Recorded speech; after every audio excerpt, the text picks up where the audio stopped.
नमस्कार, मैं हूं विकास गोस्वामी और आप इनसाइड भारत टीवी देख रहे हैं। इस वक्त हम लोग मौजूद हैं गोरखपुर में। अमूमन जब गोरखपुर का नाम लिया जाता है तो कहा जाता है कि यह मुख्यमंत्री का शहर है। और मैं थोड़ी सी परंपराओं की बात करूंगा। और परंपराओं की बात क्यों करूंगा? क्योंकि भारत, हिंदुस्तान एक ऐसा देश है, हालांकि हिंदुस्तान नाम लेना भी इसमें भी हो सकता है कि कुछ तर्क का विषय हो सकता है, लेकिन भारत देश अपनी प्राचीनता के लिए, अपने इतिहास के लिए और अपने संस्कारों के लिए जाना जाता है। सरस्वती बालिका कॉलेज विद्यालय है ये। और ये सूरजकुंड में स्थित है। सूरजकुंड यानी कि गोरखनाथ जो मंदिर है उसके जस्ट बगल में ये पड़ता है।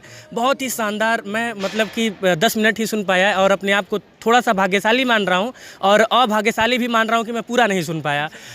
लास्ट की कुछ चीज़ें आपकी सुनी।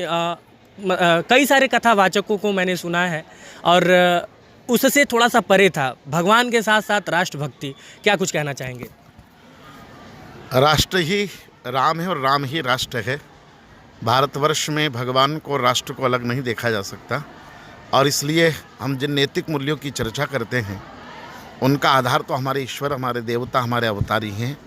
इसलिए अवतारों को सामयिक करके मैं कथा कहता हूँ, क्योंकि अगर हमारे सदग्रंथ और हमारे महापुरुष प्रासंगिक नहीं रहेंगे तो हम अपने इतिहास से हाथ धो बैठेंगे।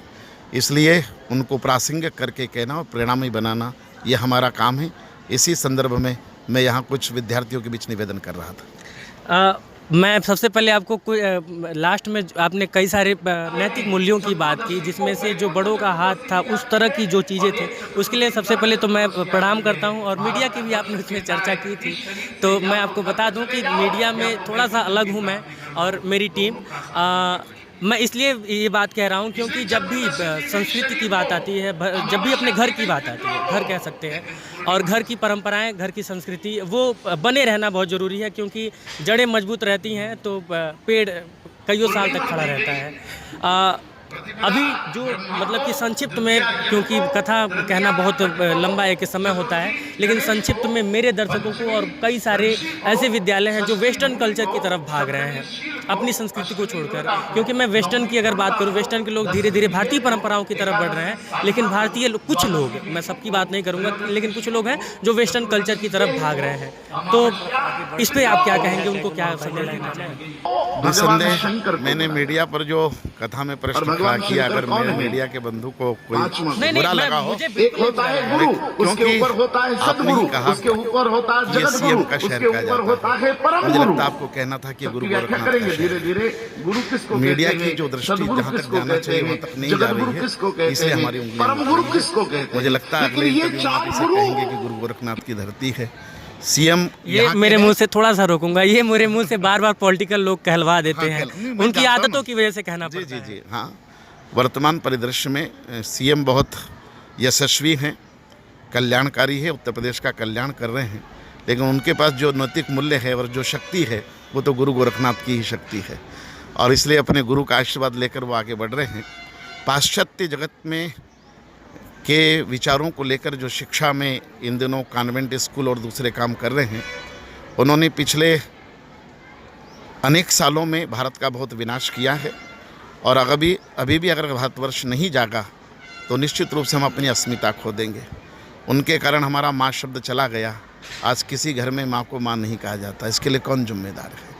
अगर मातृभाषा को कहा जाए तो माएँ आज रसोई में किचन बोल रही है, कल संकट खड़ा होगा कि किचन को मातृभाषा माना जाएगा कि रसोई को मातृभाषा माना जाएगा। इसलिए भाषा पर भी संकट है, देवनागरी लिपि पर भी संकट है, संस्कृति पर भी संकट है और हमारे अस्तित्व पर भी संकट है।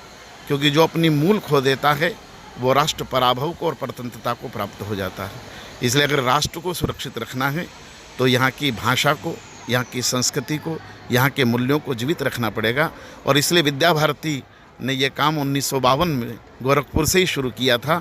आज जिसकी पूरे विश्व में चर्चा है, विश्व में जब भी शिक्षा के दर्शन पर चर्चा होती है विद्या भारती का नाम सर्वोपरि होता है। हमारा सौभाग्य है कि हमारा केंद्र गोरखपुर है और हमने विश्व को शिक्षा का मूल मंत्र दिया है। अगर पंडित जी के सभी बातों को एक लाइन में मैं समेटना चाहूँ तो मुझे थोड़ा सा नाम नहीं याद आ रहा है। किसी महान व्यक्ति ने कहा है कि जो भी देश अपनी संस्कृति से, अपनी विरासत से दूर हटा है, उसका अस्तित्व मिट गया है। मुझे नाम नहीं याद आ रहा है। यहाँ इस विद्यालय की प्रिंसिपल मैम है। मैम, सबसे पहले आपको नमस्ते और बहुत ही बधाई इस नेक काम के लिए आपको। आपको चूँकि अब ये विद्यालय संस्कृति के लिए माना जाता है, किस तरह से सारा कुछ, मतलब इतनी बड़ी संख्या आप लोग हैंडल करती हैं? जैसा अभी हमारे स्वामी जी ने बताया कि हम लोग शिक्षा के साथ साथ हमारी विद्या भारती संस्कारों को लेकर चलती है। हमारी वैशिष्टता ही संस्कार है। किताबी शिक्षा सभी विद्यालय दे रहे हैं, लेकिन उसके साथ साथ संस्कार देना हमारा लक्ष्य है। हम बालक बालिकाओं के सर्वांगीण विकास के लिए लगे रहते हैं, उनका नैतिक, आध्यात्मिक, शारीरिक। ऐसा नहीं केवल हम शैक्षिक तो कर ही रहे हैं, हम अच्छा उनका रिजल्ट भी दे रहे हैं। महानगर में हमारा रिजल्ट भी सबसे अच्छा रहता है। लेकिन उसके साथ साथ हमारा जो विद्या भारती का उद्देश्य है कि अपने बच्चों को अपनी संस्कृति से जोड़ के रखें, अपनी नैतिकता से जोड़ के रखें, अपनी मूल्यों से ये हमारा नैतिक दायित्व है। और इस दायित्व की पूर्ति के लिए हम बच्चों के साथ तो दिनचर्या में जो भी उनको संस्कार देते ही हैं, इसके साथ साथ इनके परिवार का भी प्रबोधन करते रहते हैं। और इसी उद्देश्य से अभी आपने बालिका शिक्षा प्रबोधन सुना, किशोरी की कथा हुई, इसके बाद भी मातृ शक्ति की कथा होगी। अगर हम केवल बच्चों को शिक्षा देंगे तो कितना उसको ग्रहण करते हैं ये हम कह नहीं सकते, लेकिन अगर परिवार संस्कारित हो जाएगा तो हम उनके बच्चे अपने आप संस्कारित हो जाएंगे। हमारे साथ बच्चे 6 घंटे रहते हैं, लेकिन परिवार के साथ 24 घंटे रहते हैं। तो सबसे पहले परिवार को संस्कारित करना, और इसके लिए प्रारंभ से ही विद्या भारती संपर्क योजना बहुत ही प्रबल रहती थी कि हमारे जितने आचार्य बंधु भगिनी रहते थे, विद्यालय में पढ़ाने के साथ साथ वो उन घरों में जाते थे और उनके माता पिता से बात करते थे। वहाँ का जो सांस्कारिक वातावरण होता था, देखते थे कैसे ये इनका वातावरण है। तो पूरा परिवेश जब संस्कारित होगा तभी हमारे बच्चे संस्कारित हो सकते हैं। और इस उद्देश्य के लिए हम बराबर पढ़ाई के साथ साथ लगे हुए हैं, और उसी उद्देश्य से ये कथा का आयोजन भी किया गया है। ये हमारा विद्या भारती का बालिका शिक्षा का अभिनव प्रयोग है, पहला प्रयोग है। ये हमारी दीदी हैं, बालिका शिक्षा के अखिल भारतीय प्रमुख हैं, और ये योजना दीदी की है। और दीदी नित्य प्रति कुछ ना कुछ दिमाग सोचती रहती है, चिंतन करती रहती हैं कि हम और क्या अच्छा कर सकते हैं। बालिका शिक्षा के लिए, बालिकाओं के लिए एक पाठ्यक्रम दीदी ने तैयार किया है बालिका शिक्षा का। वो पाठ्यक्रम हम लोग अपने जो भी हमारे बोर्ड के पाठ्यक्रम हैं उनके इतर वो पाठ्यक्रम है, हम अपने बच्चों को सप्ताह में 2 उसका पीरियड रखे हुए हैं। उनके शरीर के विज्ञान के लिए, उनके आहार विज्ञान के लिए, उनके आगे जीवन के लिए वो एक बहुत अच्छा पाठ्यक्रम बालिका शिक्षा के नाम से, उसका भी हम इसमें पाठ्यक्रम में शामिल करके उसका शिक्षण बच्चों को कराते हैं। मैम, इस शानदार प्रयोग के लिए सबसे पहले मैं और मेरी पूरी टीम आपको प्रणाम करती है। सर, एक आखिरी सवाल, चूँकि आपके पास समय का अभाव है।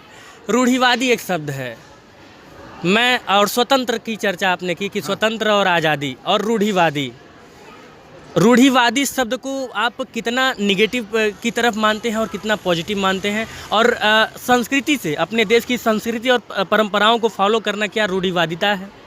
नहीं, मैंने आज कथा में कहा था परंपरा शब्द बना, परम यानी श्रेष्ठ, पूरा है ना आगे बढ़ाना।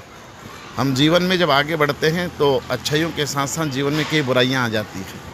ऐसी ही जीवन शैली में भी होता है। जब हम धर्म का आचरण करते हैं तो धर्म के आचरण में अति आ जाती है कई बार, और वो रूढ़ी बन जाती है। इसलिए हम परम यानी जो श्रेष्ठ है उसे आगे बढ़ाएंगे, जो रूढ़ी आ गई है उसे तोड़ेंगे।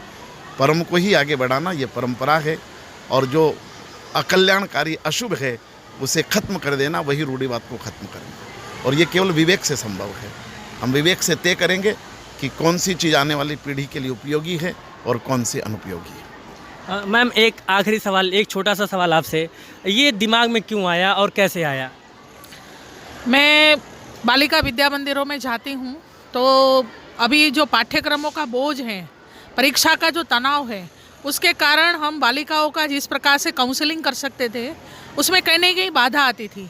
तो मन में विचार आया कि हम 3 दिन की कोई ऐसी श्रृंखला रखें कि जिसके कारण एक विषय को लेकर शुरू से लेकर अंत तक कुछ ना कुछ उसके दिमाग में स्पष्ट रूप से कुछ विषय अपने कथा के माध्यम, कथा एक रोचक होती है, माने प्रबोधन का साधन भी हमारे देश में रहा है। कोई भी कठिन विषय कथा के माध्यम से सरल हो जाता है। तो जीवन शैली है, जैसे आज स्वतंत्रता की बात की, बड़ों का जो आजकल बड़े के साथ कैसे बच्चे व्यवहार करते हैं हम सब जानते हैं। तो कहने का मतलब जो हमारे जीवन मूल्य है, पारिवारिक, सामाजिक, राष्ट्रीय, वो कथा के माध्यम से कैसे जाए। तो एक अभिनव प्रयोग हम गोरखपुर में पहली बार पूरे देश में, मेरा राष्ट्रीय दायित्व है तो पूरे देश में पहली बार है और बहुत सफल ये कथा हो रही है पंडित जी के आशीर्वाद से। और उसकी जो उसका जो व्याख्यान है और कथा बताने की जो शैली है वो बहुत अभिभूत है। और ये मुझे लगता है कि सिर्फ पाठ्यक्रमों की सिर्फ हम चर्चा करते हैं शिक्षा में, लेकिन ऐसे अनौपचारिक कार्यक्रम की बच्चों के जीवन के विकास के लिए होना चाहिए। इसलिए हमने ये योजना बनाई। और दोपहर में आप ज़रूर आइए, दोपहर में 2 बजे से 4:30 बजे तक इसी बालिकाओं की और बालक की माताओं को बुलाएंगे। और लगभग कल भी 1500 माताएं थी, आज भी 1500 माता आने वाली हैं। तो मातृशक्ति को भी अपना स्वाभिमान, आज जो धीरे धीरे कालखंड के कारण वो अपने आप को बहुत ओछी मानने लगी हैं, तो अपना स्वाभिमान जगे, राष्ट्रीय दायित्व उनमें जगे, पारिवारिक दायित्व बोध हो, उस दृष्टि से हम लोग मातृशक्ति कथा का भी आयोजन हुआ है। तो आप ज़रूर आइए 2 से 4:30। बहुत बहुत शुक्रिया आप सभी लोगों का बातचीत करने के लिए। संगठन मंत्री, ये हमारे संगठन मंत्री। अच्छा, बहुत लंबा हो जाएगा मैम, करते हैं। तो ये एक ऐसी जगह थी जहाँ पे आने के बाद जब मैं आप लोगों से बात कर रहा था तो थोड़ा सा डरा हुआ था शब्दों को लेकर, क्योंकि अमूमन मेरे मुंह से मैम और सर जैसे शब्द निकल रहे थे जो कि वेस्टर्न कल्चर को बढ़ावा देता है। और मैं बहुत ही ज़्यादा आज प्रभावित हूँ और मैं अपील करूँगा तमाम उन लोगों को जो लोग ये वीडियो देख रहे हैं, जिन लोगों तक, जिन व्यूअर्स तक मेरी ये आवाज़ पहुँच रही है, मैं अपील करूँगा कि अपनी संस्कृति से जुड़िए। अपने संस्कृति से जुड़े रहना इसमें बुराई नहीं है। मैंने अभी एक लाइन बीच में कही थी कि जो भी देश, जो भी राष्ट्र अपनी संस्कृति से, अपने परंपराओं से परे हटा है उसका विनाश हुआ है। उदाहरण के लिए आप अफ़गानिस्तान को ले सकते हैं और तमाम वो देश, कई सारे देश हैं, अब मैं नाम लूँगा तो लेता रह जाऊँगा, जिनका अस्तित्व आज खतरे में है। और कहीं ना कहीं उसके लिए आपने जो कहा, आपने एक और बात कही थी, हालांकि लंबा थोड़ा सा मैं खींच रहा हूँ, लेकिन आपने एक बात कही कि हम लोग खतरे में, हमारा जो परंपरा है, हमारी जो बहुत सारी चीज़ें, हमारी भाषा, हमारी लिपि, सब कुछ खतरे में है। लेकिन मैं एक विश्वास आपको दिलवाता हूँ, आपका मैं शायद तीसरा पीढ़ी हूँ, शायद, या फिर दूसरा कह सकते हैं, जो भी आप मानिए, हम लोग विश्वास दिलाते हैं कि हम लोग इसे ख़त्म नहीं होने देंगे, इसे हम लोग आगे लेके चलेंगे। बाकी कैमरे के उस पार से मेरा सहयोग कर रहे हैं अखिलेश, मैं विकास गोस्वामी और आप इनसाइड भारत टीवी देख रहे हैं। धन्यवाद।